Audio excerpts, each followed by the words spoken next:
Hello, friends, and welcome to episode 13. I'm your host today, Kyle Jones, feeling a little lonely without our friend Alex Beaverson, but he's at home battling illness.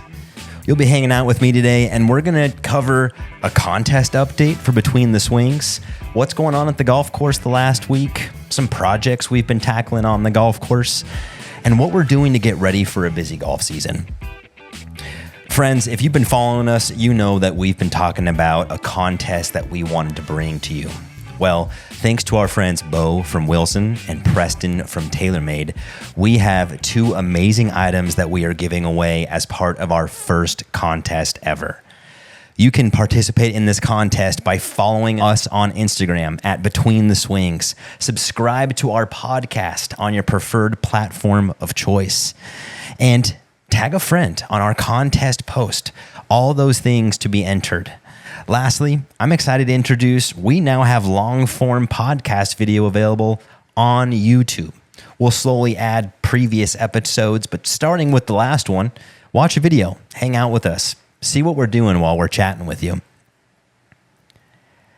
In most staff meetings each week, we review the book that we're reading. We try to read one book each quarter. If you've been following along, you're aware that we just wrapped up Dale Carnegie's How to Win Friends and Influence People. We've been routinely visiting the thoughts of Dale Carnegie, and the main one being there's no such thing as a neutral exchange. You leave someone either a little bit better or a little bit worse. As a team, we talked about the power of practicing the mindset of leaving the person standing in front of you just a little bit better. Actively practicing that mindset each and every conversation is what guarantees us success. It's what sets us apart from the golf course down the road or the barista down the road who's handing you a coffee without realizing that you too are a person and you want to be seen. As we move towards the busy season, we've become focused on setting the table for our employees to execute day in and day out. And what that means is we're jumping into the book Setting the Table by nationally renowned restaurateur Danny Meyer. Danny is founder of Union Square Hospitality and mentor of Unreasonable Hospitality's Will Guidara. Danny Meyer introduced the concept of Enlightened hospitality, the leadership axiom of obsessing over your employees and creating an environment where they come before the customer. More on that to follow. In summer months, when we don't have 300 golfers a day, we have the ability to maintain construction projects that can't happen in slow season. These capital projects might not always be exciting. Most of the time, they're emergency related, like air conditioning going out, roofs needing leaks, our irrigation main line bursting, like it did July 18th. This year, we experienced many of those. However, we've got a couple that we're excited to talk about that have taken some time to get to. Our tee reconstruction project is going to start on August 25th. This tee reconstruction project consists of most of our par threes on the golf course. Over time, a tee box is going to mound or crown, becoming unlevel and giving a golfer an inconsistent tee box or level ground to tee off from. On the 25th, we're going to tackle about 26,000 square feet of these tee boxes and use a process called phrase mowing. These mowers go out and remove a couple inches of the organic material and eliminating that turf. We've got fresh Bermuda grass sod coming on September 3rd. That's going to be placed as soon as those tee boxes are done with phrase mowing. That process of leveling and mowing is going to take about 4 or 5 days. Luckily, sod's going to only take 1 day to get down, water, fertilize, and we'll be ready to go. This grass is going to grow in through the month of September until we close down on September 28th to overseed our golf course.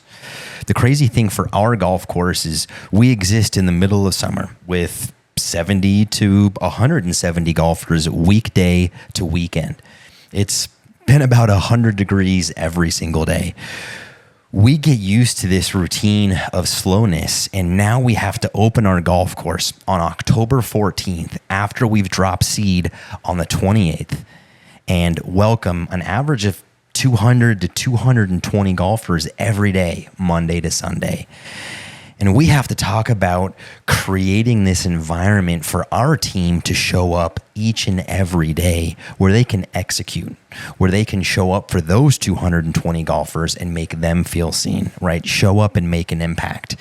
It was so great of Dale Carnegie's book to exit on one principle: give others a fine reputation to live up to. And that spoke to me as a leader in one major way. I lead a golf course where someone who's coming to play a round of golf, the time that they're done with those 18 holes, they're going to feel a certain way, right? Whether it's July, January, or March, it's not going to matter when that round is played. They're embracing the moment. They're finding rest. They're finding peace between the swings out on the golf course. But we understand when we open up on October 14th, the world of golf just feels completely different. Playing conditions are lush. It's no longer 100 degrees. It's 67 degrees. It's bright, beautiful sunshine, and everyone who lives in the state of Arizona is playing golf. Those who don't live are visiting here to play golf. How do we set that expectation? Well, talking about Dale Carnegie's principle of giving others a fine reputation to live up to. The example used in the book is that of a 4-year-old girl. A family is sitting around a dinner table, and the father is telling the older brother, about the age of 6 or 7, now that you are old enough, we want you to help us by setting the table. This made the young girl quite upset. The parents didn't know what to do. So the father says, look, now that you are 4 years old, the task that you are going to have is you are going to set out your clothes each and every night before bed. What they didn't realize was the next morning, instead of having to fight this tired young girl to get up out of bed, they opened the door to find her already getting herself dressed. So giving her this one little task and giving her this embodiment of an image of a grown 4-year-old girl, that excitement then empowered her to do something else, right? That one task, that one description gave this little girl the power to be something else. Maybe it started with the power of giving the brother the title or authority to do something else in the home as well. Who knows? But that one axiom is something that we talked about as a team. And I brought up the idea that we as department heads or leaders at Superstition Springs were painting a picture. We're painting a picture of what we want day one of our golf season to look like. And all of the things that have to happen between now, August 20th, and day one, October 14th, are numbered and numerous. It's going to feel like the number of hurdles between us and opening day cannot be overcome. The funds just aren't there. The workload just isn't there. But we're able to paint this picture of what day one looks like and sit here on August 20th and start the process now. Show up to work and apply one color to that canvas.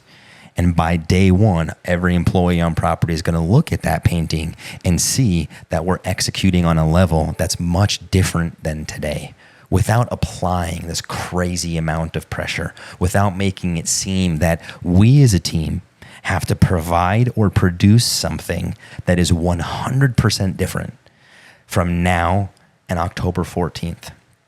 Something that's, if my math is close, 53 days, 54 days. Right? Instead of getting twice as good in that period of time, it's our job as leaders to paint the picture of what 1 or 2% each and every day looks like for our team to execute.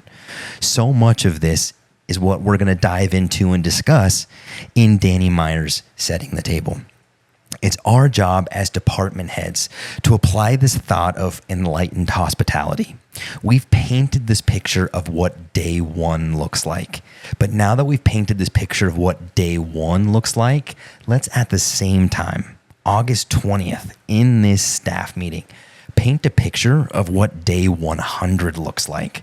100 days of the people that we've asked to trust in our image, trust in our vision, what we're trying to create for our golfers, for our guests, for our friends.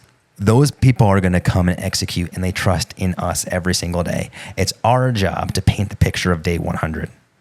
Let's anticipate the 100 days of needs that these people are going to show up to and experience when they get in their role, right? Us anticipating those needs is where we're going to exercise those leadership muscles learned in Enlightened Hospitality.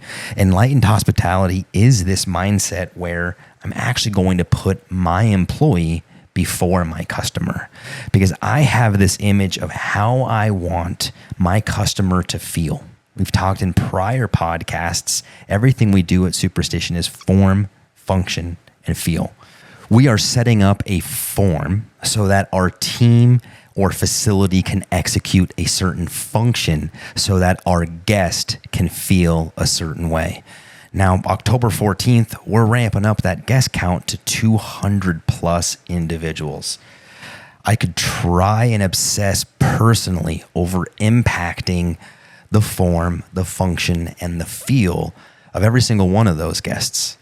Or I can obsess my intention, my energy, my ability in having myself and every one of the leaders on the team, all the department heads, we show up and we obsess over how our team is feeling or over how our employee is feeling, right? So we're putting them first, practicing this enlightened hospitality so that they are putting the guest first.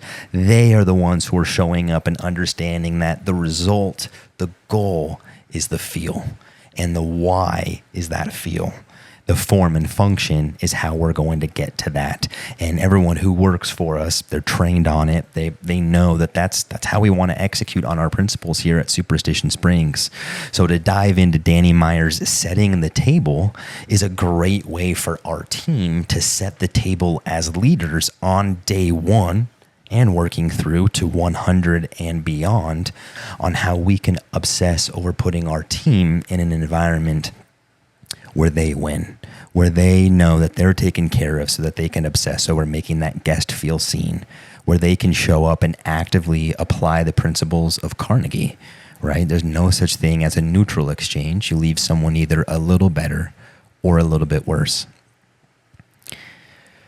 This weekend, I'm going out of town. I'm actually going for the celebration of life and funeral mass of my grandfather.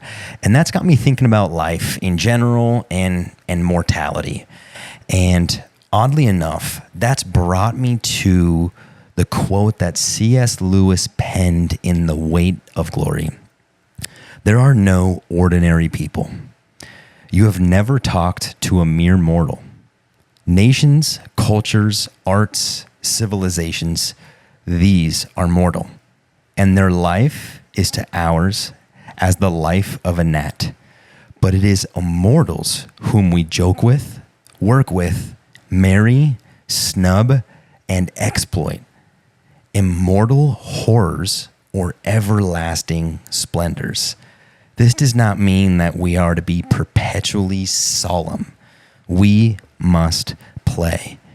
And the thing that I find so fascinating in that is just as I ponder on the mortality or the end of life of my grandfather and what he provided for my family and the moments that we embraced with him, it makes me think about how the power of how people make you feel is immortal.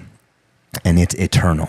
And so much of that also exists within a round of golf or simply within embracing the moments. The Between the Swings podcast is so much about embracing the moments between the swings. But we also talk about trying to find ways to embrace the moments even if we're not a golfer or don't have the ability to be out on the golf course. So here I am thinking about how a person can make you feel even long after they're gone, right? So much of that also exists within a round of golf. Last week, Alex and I cherished the moments that we experienced on the patio at Chambers Bay. Talked about how 4 grown men sat and cried. Talked about experiences that they had in their life that shaped them to who they are today. Talked about why that round meant so much to them. Something I think about now as I sit here and talk to you is I'll be able to think about those 4 individuals and their energy and their effort and what they went through and the words they said that day for the rest of my life. And no matter what they go through, no matter what they experience, the joy and power and rejuvenation that I was able to experience from embracing the moments with them is special. And I want to encourage you, the next time that you have the opportunity, stop. Look around outside. We live in an ever-growing concrete jungle. And the game of golf has provided many people in Mesa, Arizona at Superstition Springs this access to see this green, beautiful world around us that doesn't exist anywhere. So I hope you have the chance to get out and play golf. Chase after the golf ball. Don't worry about your strokes. Don't worry about where it goes. But chase after it and count the birds that you see. Count the different flowers that you see. Be so thankful that you have the opportunity to be a part of this world around you and experience it. No matter what we do is not going to make the world turn any slower or any faster. And to take this away from the deep side of things, the leadership axiom from that C.S. Lewis quote is so simple. When we understand that people's feelings are at play and we apply the leadership mentality of form, function, and feel, we have the ability to impact people's memories, right? Play in a moment of immortality for someone who's in experience a moment that they were able to embrace that brought them some joy, brought them some rest, rejuvenation, or maybe a little bit of peace. Above all, I guess what I'm trying to say is apply intention. It's the one thing that we can do while we have time on this earth. And when you feel like you're crazy overwhelmed, it's likely because we're trying to apply intention to too many things. So the question that I'm asking myself this week, and I hope to continue asking myself, is if I'm stressed, should I be applying an intention to this item? And if I can't apply the right amount of intention, maybe I can find someone else who can apply the right amount of intention.